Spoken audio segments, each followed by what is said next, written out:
Welcome to another episode of My Weird Prompts, an AI-generated podcast featuring the random prompts of Daniel Rosehill as answered by a revolving cast of friendly AI characters. Join us for deep dives into AI, technology, and whatever other random thing Daniel finds fascinating today. Subscribe on Spotify or your favorite podcatcher. Now, today's episode. This episode was generated using artificial intelligence. Please verify facts. Hey Herman and Corin. So anyone who uses the internet is, I'm sure, familiar with CAPTCHAs, and they have to be put up there along with two-factor authentication codes as one of those small but cumulative points of friction that stand in the way of easy computing. The reason for CAPTCHAs, however, is abundantly clear. They are there to prevent bots from doing all manner of things, including sending spam. And if you're a website owner, you certainly appreciate the benefit of CAPTCHA and honeypots and all these different tools that can drastically reduce the amount of spam submissions you get if you host a forum on the public internet. My question, Herman and Corin, is how effective these actually are. Because we're seeing a dramatic increase, of course, at the moment in terms of the capabilities of bots to solve CAPTCHAs. And it occurred to me one day that if there is such thing as a CAPTCHA, then there's probably algorithms to defeat CAPTCHAs. In other words, bots that are able to solve these. And indeed there are. So it is, to come back to the thoroughly exhaustive comparison we talk about time and time again on this podcast, a game of cat and mouse. But what I'd love to chat about specifically, Herman and Corin, is how the AI era has changed all of this, because we've got progressively better tech on both sides. But in my experience, it's creating increasingly bizarre CAPTCHA puzzles for your average internet user. I just solved one where I was asked to identify what could be turned on and off and shown a gallery of cats with a light bulb. And on the second page, there was a light bulb. And on the third page, there was two light bulbs. So you do these things and you think these are some of the most absurd challenges. And my question is, are the challenges themselves at this point generated intelligently? Like, there's no human sitting there thinking. I think what will be really hard for the bots is if we try to ask them to distinguish between a bot, a cat, and some photos of light bulbs. What is actually going on in the strange CAPTCHA evolution that we're seeing in 2026? Herman and Corin, over to you. Herman, have you ever had one of those moments where you are staring at a computer screen and you genuinely start to question your own species? I was trying to log into a research portal yesterday and it asked me to click on all the images of a bicycle. Simple enough, right? We've been doing this for a decade. But then I realized I was looking at a set of AI-generated images where the bicycles were melting into the pavement, and one of them was being ridden by a toaster. I sat there for a good 30 seconds, wondering if I was the one who was broken, or if the internet had finally lost its mind. It felt like I was being asked to pass a psychological evaluation rather than a security check. Herman Poppleberry here, and Corin, I can tell you with absolute certainty that it is not you. Or at least, it is not just you. The internet has indeed entered a very strange era of digital gatekeeping. What you experienced is the front line of a massive, invisible war that has been escalating for years. It is funny you bring this up, because Daniel's prompt today is exactly about this. He noticed that CAP, CHACH, AS are getting increasingly bizarre, specifically mentioning being asked to identify things like cats with light bulbs, and he wants to know what is actually going on with this evolution here in February of 2026. It is such a relatable frustration. We all know the acronym, right? Completely automated public Turing test to tell computers and humans apart. But it feels like the test is no longer just checking if I am a human. It is checking if I am a human who can navigate a fever dream. Today's prompt from Daniel really hits on that specific cat and mouse game. So, Herman, as our resident deep diver into all things technical and slightly obscure, take me back a bit. How did we get from type these wavy letters to, is this cat a lamp? It is a fascinating trajectory, Corin. If we look back at the early 2000s, the original CAPT, CHAs were all about text. This was the era of the GIMP Y and EZG, IMPY tests developed at Carnegie Mellon. The idea was that humans are great at pattern recognition, especially when it comes to distorted characters, while optical character recognition software was quite primitive. We could see a G even if it had a line through it and was tilted at a 45-degree angle. Computers, at the time, just saw a mess of pixels. But as computer vision improved, the cat caught up to the mouse. By 2010, hackers and researchers started building bots that could solve those text puzzles with 99% accuracy. Right. And that is when we saw the shift to images. I remember when Google's Re-CAP, CHA started asking us to identify storefronts and traffic lights. That felt like a massive shift because suddenly we weren't just proving we were human, we were also, quite literally, training Google's self-driving car algorithms for free. I remember feeling a bit like a digital janitor, cleaning up their datasets every time I wanted to check my bank balance. Exactly. You were a volunteer data labeler. Every time you clicked a crosswalk, you were helping a neural network understand what a crosswalk looks like from a grainy, low-angle camera. But here's the thing that most people do not realize. By 2024, AI models, specifically large vision models, became significantly better at those tasks than humans. There was a famous study where an AI solved ReC, APTCH, A-image challenges with 100% accuracy, while the human control group was hovering around 85% because, let's be honest, sometimes it is hard to tell if that tiny sliver of a bumper counts as part of the car square. We were failing tests that the bots were acing. That is the irony, isn't it? The test designed to keep bots out is now something bots are better at than the people they are supposed to be mimicking. It is like a lock that only opens for professional locksmiths but stays shut for the homeowner. So, if a bot can see a traffic light better than I can, why are we seeing these weird surrealist prompts now? Why the cats with light bulbs that Daniel mentioned? That is where the generative part of the game comes in. In the past, CHA seized a massive database of real-world photos, but those databases are finite. A sophisticated bot can be trained on those exact sets of images. If the bot has seen 10 million photos of traffic lights, it knows every possible variation. To counter this, developers started using generative adversarial networks and diffusion models to create images on the fly. These images have never existed before. They are being hallucinated by a server the second you hit the login page. So, when I see a cat with a light bulb, that image was potentially cooked up by an AI specifically for my login attempt? It is a custom-made hallucination just for me.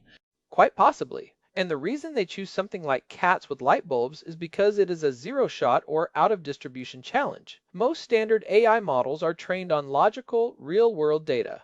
They know what a cat looks like in a garden. They know what a light bulb looks like in a socket. But they might struggle with the semantic absurdity of a cat being a light bulb. It requires a level of conceptual flexibility that, until very recently, was uniquely human. We can look at a surreal image and say, okay, that is a cat-shaped object that is glowing like a bulb. A bot might get confused by the conflicting textures and shapes because it does not understand the concept. It just predicts pixels based on its training data, which says cats and light bulbs don't overlap. But wait, if the CAPTCHA is being generated by an AI, doesn't that mean the AI already knows the answer?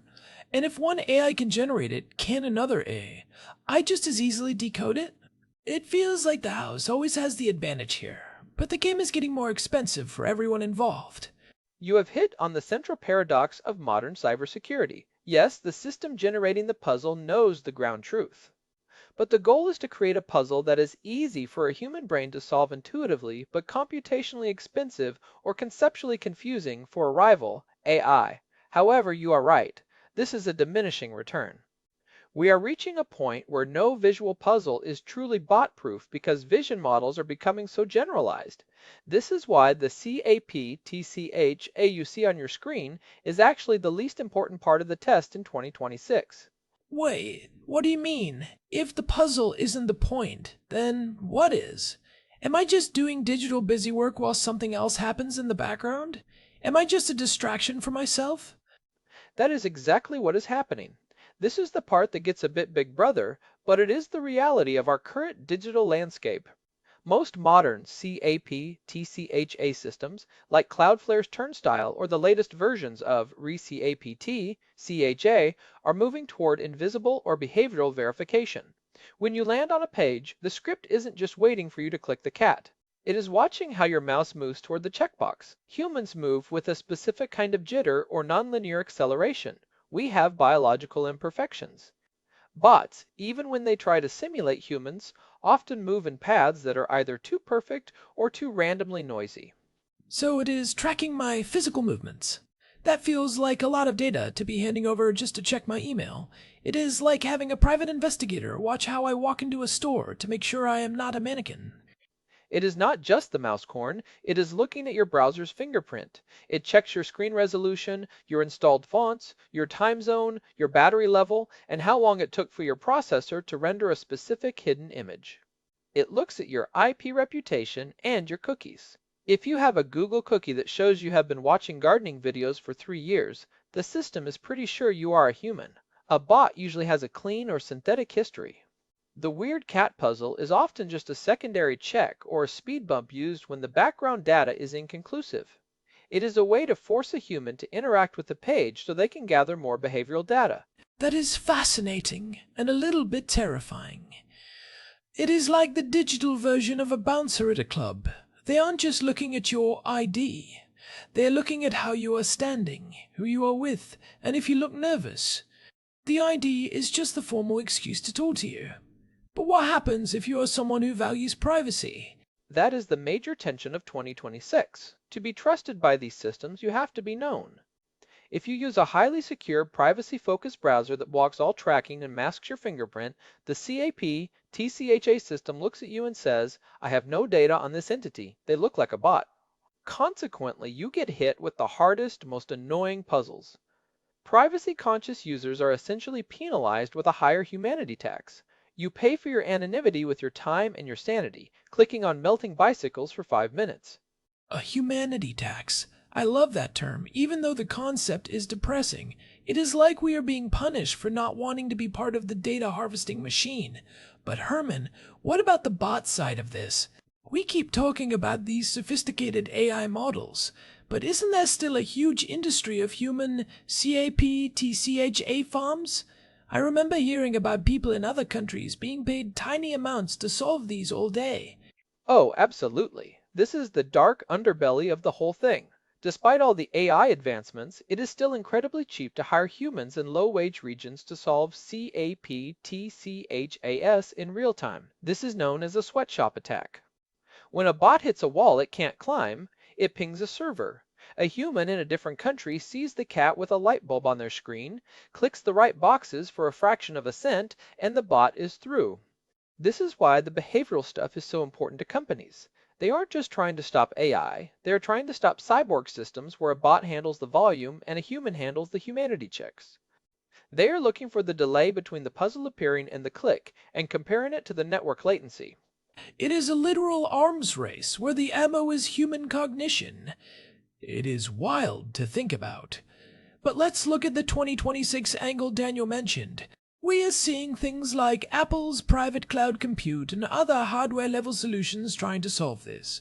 Is there a world where CAPT-CHA just go away?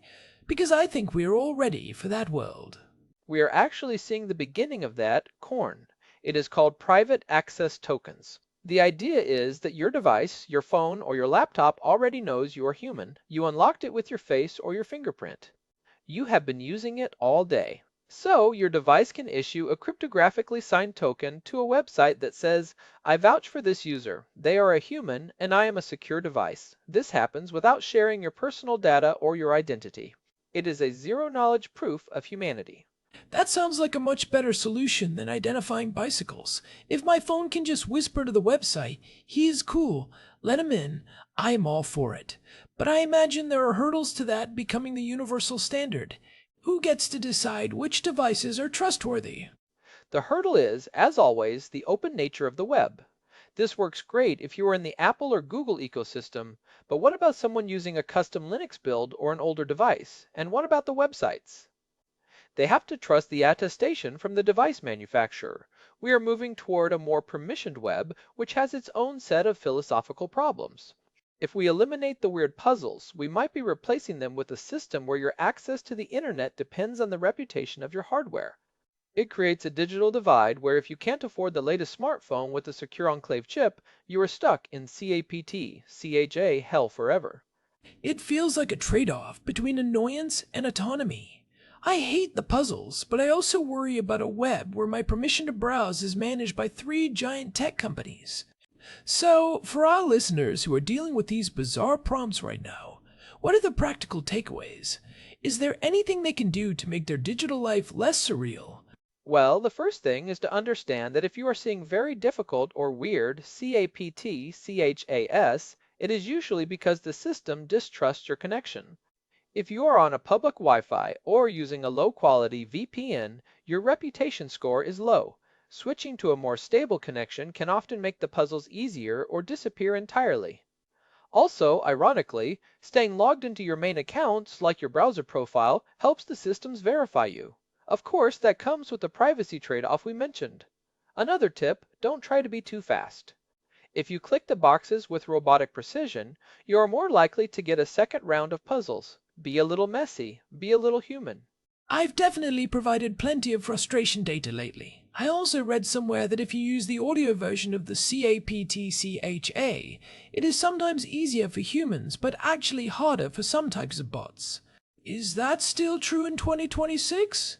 It used to be, but honestly, with the rise of high-quality speech-to-text AI, the audio CAP, TCHA, CAS are now even easier for bots to crack than the images. In fact, many sites are phasing out audio challenges because they are such a huge security hole. It is a shame because it makes the web much less accessible for visually impaired users. This arms race often leaves the most vulnerable users behind. If you can't see the cat with the light bulb and the audio test is gone, you are effectively locked out of the service. That is a really important point. The more complex we make these humanity tests, the more we risk excluding actual humans who don't fit the standard profile of how a person interacts with a screen. If you have a motor impairment that makes your mouse movements jittery in a way the AI doesn't recognize as human, or if you use assistive technology that the security script flags as a bot, you are essentially locked out of the modern world. We are building a world that is only for the average human. Precisely. We are training our security systems to recognize a very specific average human behavior. Anything outside that norm, whether it is a privacy-conscious user, someone with a disability, or someone on an old device, is flagged as suspicious. It is a tyranny of the average. The irony is that as AI gets better at mimicking that average, the tests have to become even more extreme, pushing more real people to the fringes. So, looking forward, do you think we will ever see the end of the cat and mouse game? Or is this just the permanent state of the internet now? Are we just going to be identifying increasingly weird things forever? I think the visual puzzle era is dying. Within the next 2 or 3 years, I expect the cats with light bulbs to disappear, replaced entirely by invisible behavioral analysis and hardware-level attestation. We won't be asked to prove we are human. Our devices and our data trails will do it for us constantly in the background.